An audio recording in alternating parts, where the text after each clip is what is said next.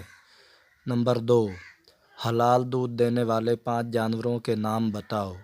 Number 3، Pakistan کا وہ کون سا پائلٹ تھا جس نے انڈیا کے جہاز سے ان کے ایئر بیس تباہ کیے؟ نمبر 4، کس صحابی کو مراد نبی یعنی خدا سے مانگا ہوا صحابی کہا جاتا ہے؟ نمبر 5، غسل کے کتنے فرض ہیں؟